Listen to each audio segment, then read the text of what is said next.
Ben, le métier de toiletteuse, déjà, c'est un métier, pour rentrer dedans, il faut avoir de l'amour. L'amour pour les animaux. Donc, c'est une passion, tout d'abord. Et c'est un métier qui demande beaucoup de patience et beaucoup de force aussi, parce qu'on se retrouve à soulever des chiens de 5 kilos à 40 kilos, 50 kilos. Donc, il faut être fort. Et aussi, il faut avoir la psychologie animale aussi, parce que tous les chiens sont différents. Donc, on deal avec différents caractères, différentes personnalités. Donc, et c'est pas tout le monde c'est pas tous les animaux qui aiment le toilettage. Donc, on doit pouvoir comprendre ça et les faire aimer justement cet instant au salon. Alors, il faut savoir qu'au début, donc moi j'ai fait des études en gestion, d'accord? Et ensuite, par la suite, l'amour que j'ai pour les animaux, donc il était de plus en plus fort. Et à savoir que depuis toute petite, moi je suis très connectée avec les animaux, j'aime tous les animaux. Donc,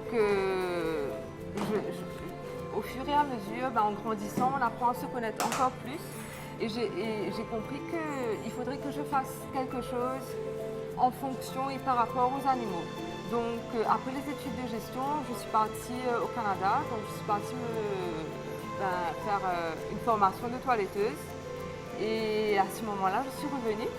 Et donc j'ai travaillé un peu avec les chiens à domicile, dans une clinique. Et ensuite, j'ai ouvert mon salon de toilettage. Et, en fait, c'est une évidence parce que je ne me vois plus faire autre chose que un métier par rapport aux animaux, vous voyez. Donc, le toilettage, c'est quelque chose qui me parle. Et bien sûr, moi, je me suis dit, donc, qu'est-ce que je pourrais faire, qu'est-ce que je pourrais apporter aux animaux de Maurice, vous voyez. Donc, c'est permettre justement de pouvoir échanger avec eux et d'apporter un certain bien-être, vous voyez, donc par rapport au bain, par rapport au toilettage, par rapport aux soins. Donc j'aime cette idée de pouvoir partager un moment avec les chiens de Maurice, vous voyez. Quand on parle des chiens de Maurice, les animaux domestiques, donc les chats et les chiens, mais principalement les chiens. Donc c'est pas forcément les chiens de race. C'est les chiens de race, bien sûr, mais aussi, bien sûr, les mauriciens, et on en a tellement. Et c'est vrai que je suis tout le temps contente, à chaque fois je suis contente de pouvoir accueillir des mauriciens au salon. Quand les parents viennent, eh bien, ils veulent faire un soin, ou un chien qui vient d'être adopté, donc ils veulent faire un soin avec le chien. Donc moi je suis toujours très contente et je me sens utile de pouvoir apporter ce bien-être à l'animal en fait. Au préalable, donc, je parle aux clients, donc je demande un peu l'historique du chien, comment ils sont. Et donc à ce moment-là, quand ils viennent au salon, j'ai déjà une idée de comment je dois me comporter par rapport au chien. Donc quand on me dit que le chien est agressif ou qu'il n'aime pas le toilettage, il a eu une mauvaise expérience, etc. Donc moi, ce que je dois faire, c'est de passer du temps avec le chien, de le mettre en confiance. Et en fait, il faut comprendre que aussi, lorsque le chien est agressif, c'est parce que tout simplement il a peur et il ne sait pas du tout dans qu'est-ce qu'il vient faire. Donc moi, c'est mon devoir justement de le faire, de le mettre en confiance, de passer un moment avec lui. Et une fois que je sens que il est détendu, à ce moment-là, je peux le mettre sur la table et commencer un toilettage. Mais jamais dès qu'un chien vient et je le mets tout de suite sur la table et je commence, non. C'est pas quelque chose que je fais. Donc il y a une psychologie à avoir et normalement, ça se passe, hein. C'est vrai, bon, je dis ça se passe, oui, mais comment vous dire, il y a des chiens où vraiment ils ne se laissent pas faire. Donc à ce moment-là, on ne force pas. On ne force pas, on fait ce qu'on peut faire, mais jamais on va forcer le chien à faire quelque chose qu'il n'aime pas. Vous voyez, parce qu'à ce moment-là, il va commencer à être agressif, il va vouloir mordre, et donc on ne pourra plus rien faire. Donc c'est plus quelque chose sur le long terme. Si la première session ne se passe pas forcément bien ou n'a pas été complétée, à ce moment-là, on peut faire sur plusieurs sessions. Vous voyez, le temps que le chien s'habitue et qu'il comprenne où est-ce qu'il est et qu'est-ce qu'il vient faire au salon en fait. Donc ça peut se passer sur plusieurs sessions comme ça peut se passer sur une session.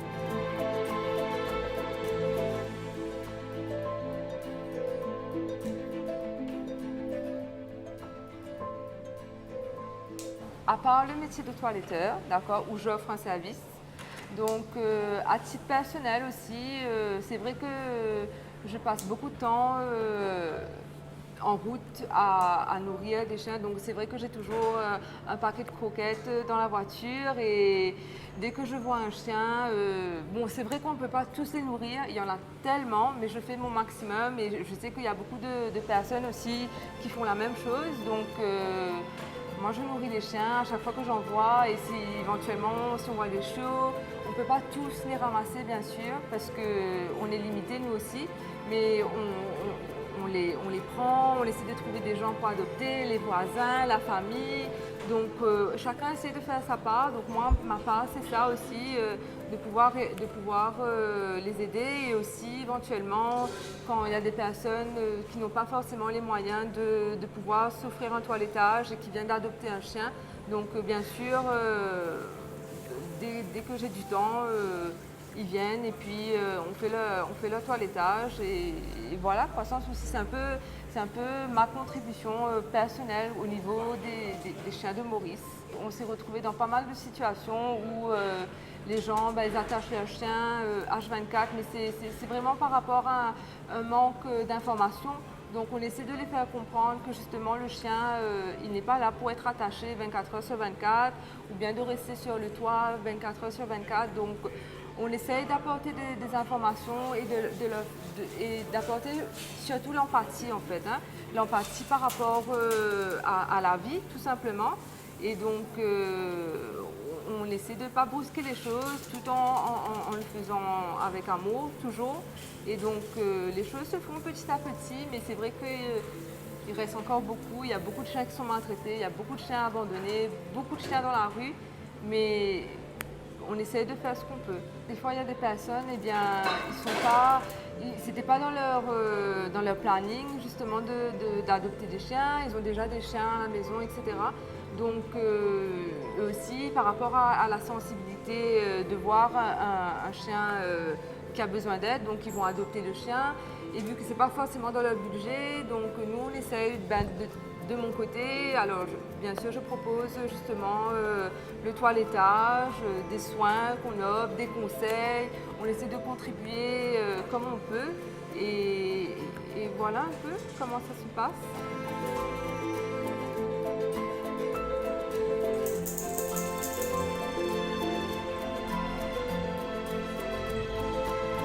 Le métier de toiletteuse, donc c'est quand même, on est en train de deal avec la vie d'un animal, donc c'est pas quelque chose qu'on prend à la légère.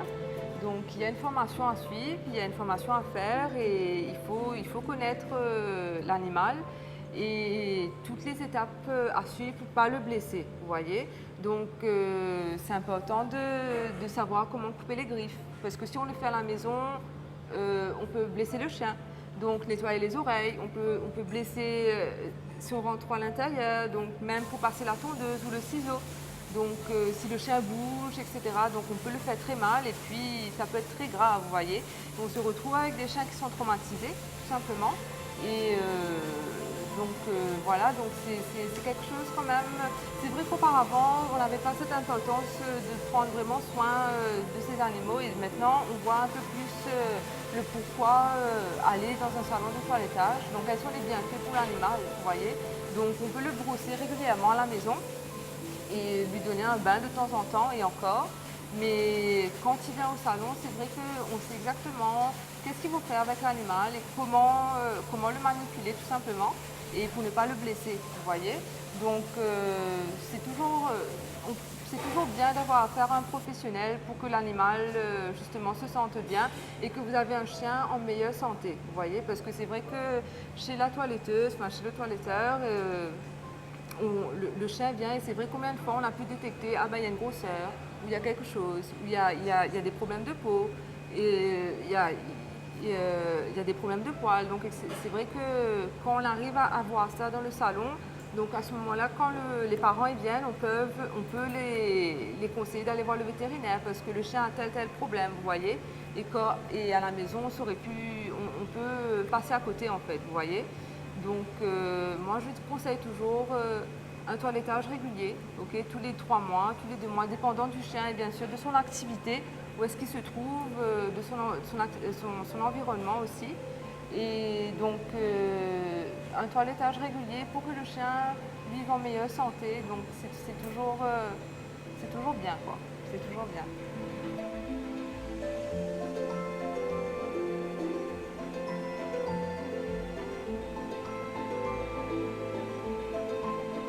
Avant de prendre un chien, donc il faut bien réfléchir, d'accord? Il ne faut pas que ce soit un acte spontané, donc il faut que ce soit un acte réfléchi, d'accord? Il faut prendre en considération la maison où on se trouve, l'environnement, les enfants, les parents, donc il faut bien réfléchir. Et bien sûr, le chien, donc c'est pas un objet, d'accord? C'est un être vivant, donc il a une vie, il a des émotions. Il est triste, il est content, il ressent la peur. Donc il faut pouvoir comprendre tout cela et répondre aussi à ses besoins. Vous voyez, le chien, c'est pas juste gardien à la cour, comme on dit, et qu'on décide quand est-ce qu'il peut aboyer, quand est-ce qu'il ne peut pas aboyer, quand est-ce qu'il peut faire telle chose. C'est vrai qu'il faut qu'il y ait une discipline, mais ça reste quand même un être vivant. Vous voyez, il a une vie, donc il faut qu'on le traite de la sorte, comme il le mérite. Et moi, je dis, écoutez, moi, mon message que j'ai pour les Mauriciens, ce serait eh bien, d'aimer vos animaux. D'aimer vos animaux. Donc, c'est vrai, le chien n'est pas un objet, d'accord? Une fois qu'on prend la responsabilité, qu'on prend la décision d'adopter un chien, ok, que ce soit pour l'enfant, que ce soit pour la maison, donc il faut comprendre que l'animal a une vie. Donc il a des émotions, il a des peurs, il est content, il est triste, donc il fait partie tout simplement de la famille. Donc pour lui, votre animal, ben, pour vous, vous êtes toute sa famille. Donc il faut avoir beaucoup d'amour pour les animaux parce qu'ils nous le rendent et leur amour n'a pas de prix et on est tout pour eux. Donc c'est très important aussi de pouvoir partager cet amour-là avec eux.